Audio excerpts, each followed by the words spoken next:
Zo, dit is een mooi stukje rennen. We zijn Joet en ik in De Skoans, op zijn Nederlands Oostmaarhorn. Haast op de grens tussen Friesland en Greensland, aan het Lauwersmaar en op Stienworp afstand van de Waadzee. Bij uitstek een prachtig dorp voor natuur- en watersportliefhebbers. Welkom.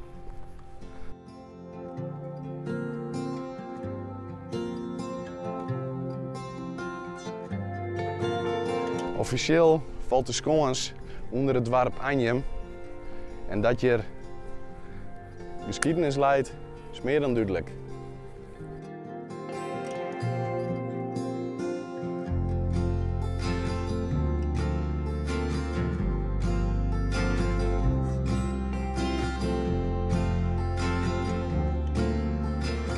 In eerdere tijden streemde hier zwiert en zout water in van Noer.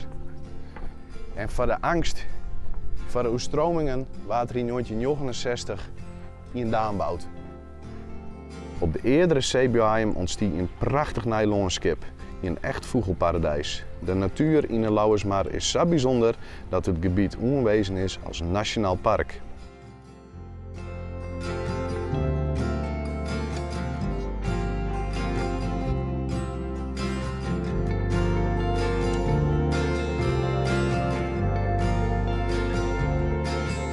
Dat je geschiedenis leidt, dat is inmiddels duidelijk.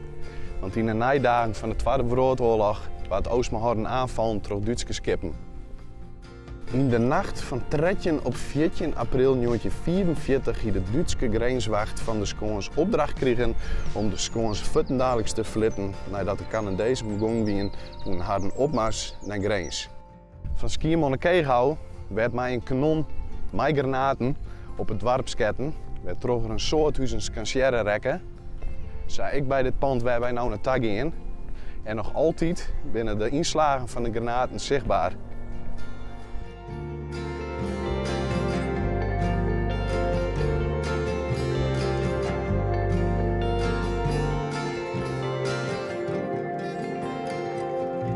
Het eerdere loodswezenpand werd in 1927 verbouwd door de NZ HRM. Voor het onderkomen van de bemanningsleden van de reddingsboot Insulinde. En tijdens de verbouwing plaatsen ze nog een toerke op het dak. Na het verdwijnen van de reddingsdienst uit De Skoans naar Lauwerseeg waren alle kenmerken van het gebouw vertellen. Schande zelfs. In 2004 verplaatste de toenmalige bewoner het rauwe toerke er weer op en ook de letters NZ HRM werden weer teruggezet op de gevel.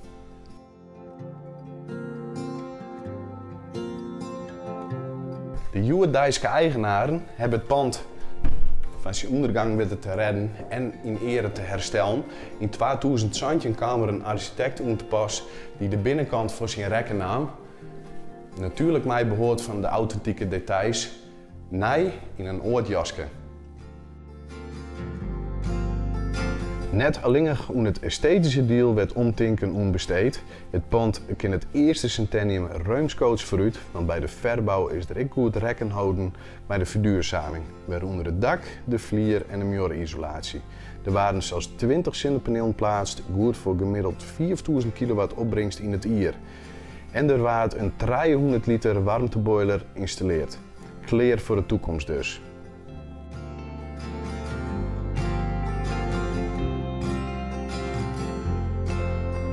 Het resultaat, bij de meer als wijze van deze prachtige verbouwing.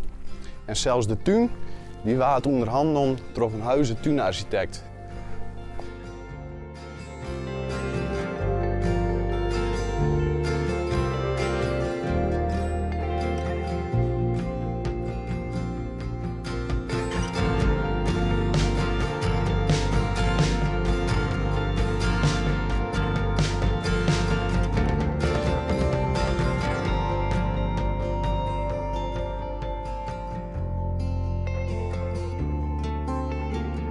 Mooier, unieker en vol met geschiedenis wordt het net.